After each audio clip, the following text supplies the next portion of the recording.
Jai Hind. Hello cadets. Now let's continue our discussion of reflection of light from mirrors into the category of spherical mirrors. Okay. So how exactly the spherical mirrors are made or manufactured? So imagine that you have taken a spherical shell made of glass. A spherical shell is nothing but a sphere which is not solid, it is actually a kind of a sphere with a very small wall thickness, and that is what we call a spherical shell. So consider a spherical shell somewhat like this. Now what you have done is you have cut out a small part of a big shell, very big shell in fact. So when you cut the small portion out of this spherical shell, you end up getting something like this. Now, what you will realize is that this is a spherical surface, this one or even the inner one. This is a spherical surface whose center is the center of the sphere itself. Okay, so you have a kind of a spherical object which is not completely a sphere but only a small portion of the large spherical shell which has been sliced out of the sphere. Okay, now the inner side of this, the inner surface of this sliced out portion is concave, and the outer portion or outer side, outer surface is convex. So inner surface concave and outer surface convex. So you can have a convex or a concave mirror made out of this object. The only thing that differentiates both of them is in here, in this piece, which side you have applied the amalgam and on which side you are expecting it to be a reflecting side.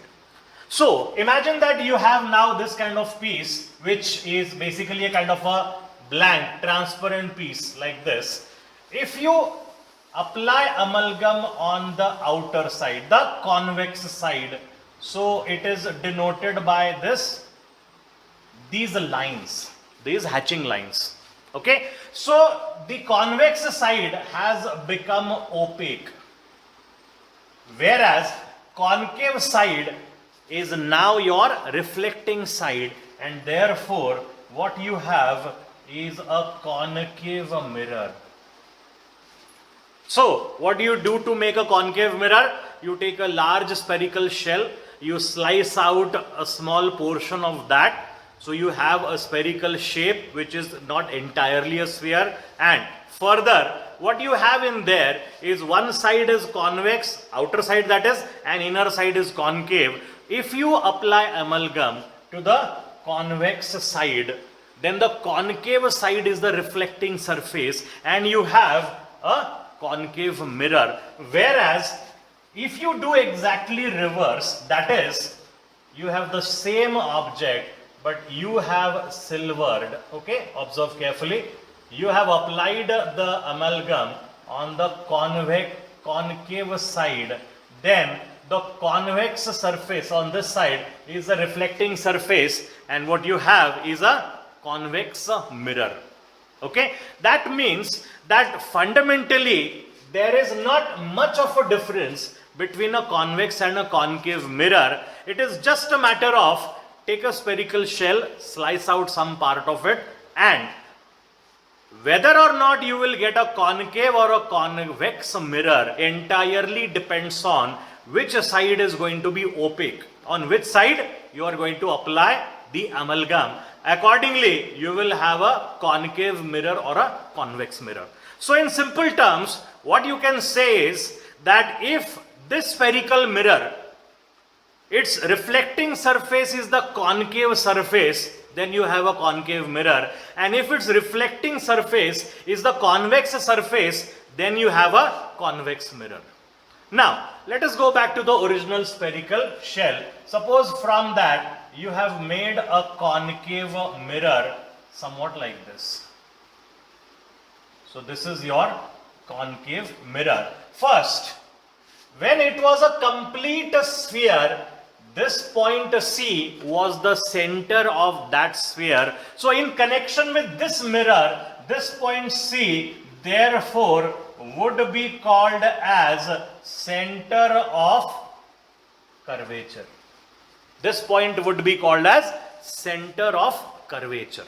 Okay. Now an important concept about center of curvature. Imagine you are actually using drawing materials to draw convex or concave mirror. So what you have to do, take the compass, fix the pencil in the compass, take some distance in the compass and put the sharp point of the compass at one location and then draw an arc like this. Now, when you draw an arc like this, remember, wherever you have placed the sharp point of your compass, that point will always be the center of curvature of the mirror that you have drawn here.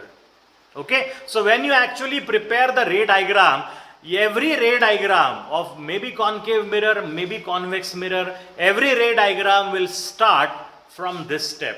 You will be putting the sharp point of the compass here, draw an arc of the circle. Whatever arc of the circle you have drawn, that is your convex or concave mirror, whichever you are drawing. But wherever you have placed the sharp point of the compass, that point is going to be your center of curvature. Okay, next. So the radius of the arc that you have drawn is the radius of that sphere from which you have sliced out this much portion. So the radius of that sphere in this case is called as the radius of curvature. Okay, so center of the imaginary sphere of whose surface the given spherical mirror is assumed to be a part of is called center of curvature. Okay, and radius of the imaginary sphere of whose surface the given spherical mirror is assumed to be a part of is called radius of curvature. Now, another important aspect is when you will be drawing various rays of light, or imagine that this is any spherical mirror, convex or concave. Now you want to verify law of reflection, or a particular incident ray is given to you. You want to apply law of reflection and find out or maybe draw the reflected ray. So what you need to understand is, in order to do that, you have to draw a normal first. Okay, you have to draw the normal first. How will you draw the normal? So wherever you draw normal to any spherical mirror, please remember that normal will always pass through the center of curvature of the mirror. So imagine you are drawing a normal at this point. This is the normal at this point. So wherever you draw normal to the spherical mirror, convex or concave, wherever you draw normal, it will always pass through the center of curvature of the given mirror. Okay, so this principle is very important, especially when you are trying to demonstrate or draw a ray diagram showing reflection from any spherical mirror, convex or concave, both. Okay, now moving ahead. So so far we have got center of curvature, we have got radius of curvature. We know now how to make a convex or a concave mirror out of a spherical shell. The next important point here is the principal axis, the pole and the focus.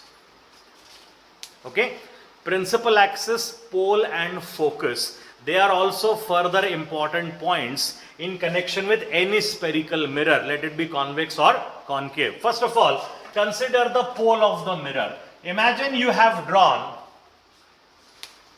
a ray of light or maybe a straight line or say a radius. So obviously it's going to pass through the center of curvature. If you extend it till it cuts the mirror, till it intersects the mirror at a point, that point is the pole of the mirror. But you can't have any radius. You need to have one special radius.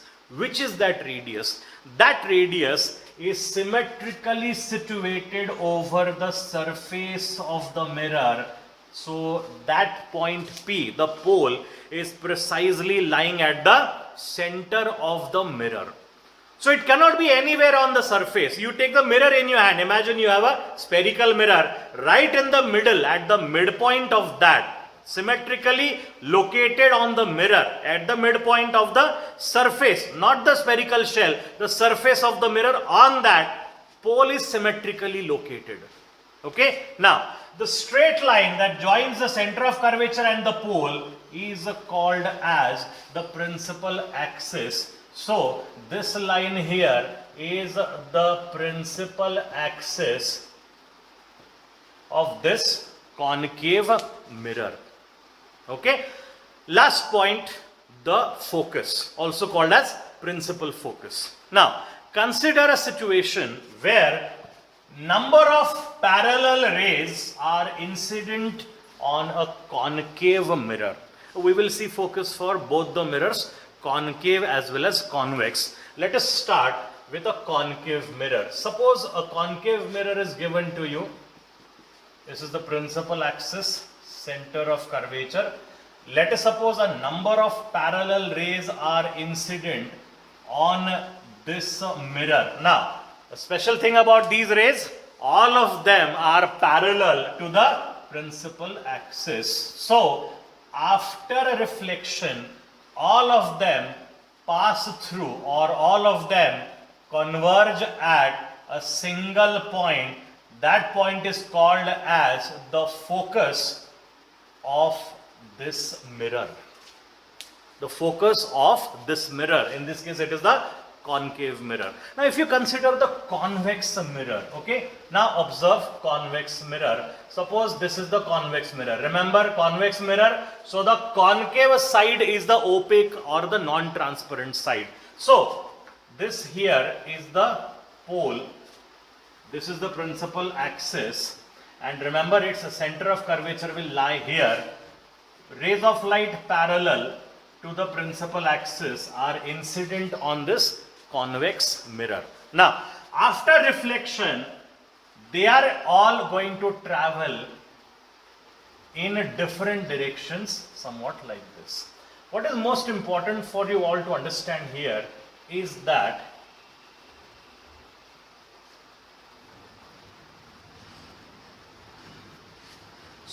parallel rays parallel to the principal axis incident on the mirror. After a reflection, they all are actually diverging. So, here is a fundamental difference between a concave mirror and a convex mirror. What is happening here? For a concave mirror, number of rays parallel to the principal axis are incident on the mirror. After reflection, they actually converge at a point. They actually meet at a point. They actually intersect at a point. In case of convex mirror, what is happening here is, after reflection, the rays of light are actually diverging. They are moving away. You can see these are divergent rays. So these rays of light are actually diverging. But if you produce them backward, see those dotted lines? If you produce them backwards, they appear to be converging at a point. That point is the focus of a convex mirror. Okay, so the focus of the convex mirror is actually called as virtual focus. Why? Because by the classical definition of focus, reflected rays actually meet at a point. Now, that is not what is happening here. They are not meeting, they are not converging, they are actually diverging. And that is why in case of convex mirror, we do say sometimes we use this word virtual focus. In convex mirror, they are not actually converging, they are diverging. But if you produce them backward, they appear to be converging at a point. So, this point is the focus, or also called as the principal focus. Now, the distance between focus and the pole is denoted by small f. It is called as the focal length of the given spherical mirror. Okay, so what is focal length once again?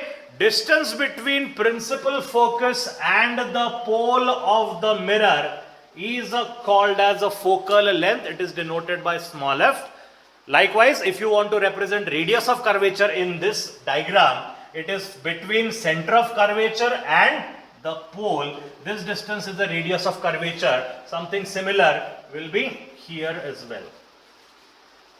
Now, one more important point about spherical mirrors, and it is that the radius of curvature of any spherical mirror, convex or concave, okay, radius of curvature of any spherical mirror is twice that of its focal length. Okay, radius of curvature of any spherical mirror is twice that of the focal length, which also means that the focus is the midpoint between pole and center of curvature. Okay, so focus is situated midway between the pole and the center of curvature. Okay, so that is all from the basic terminologies in connection with spherical mirrors. In next class, we will study the image formation in case of both of these mirrors. Okay.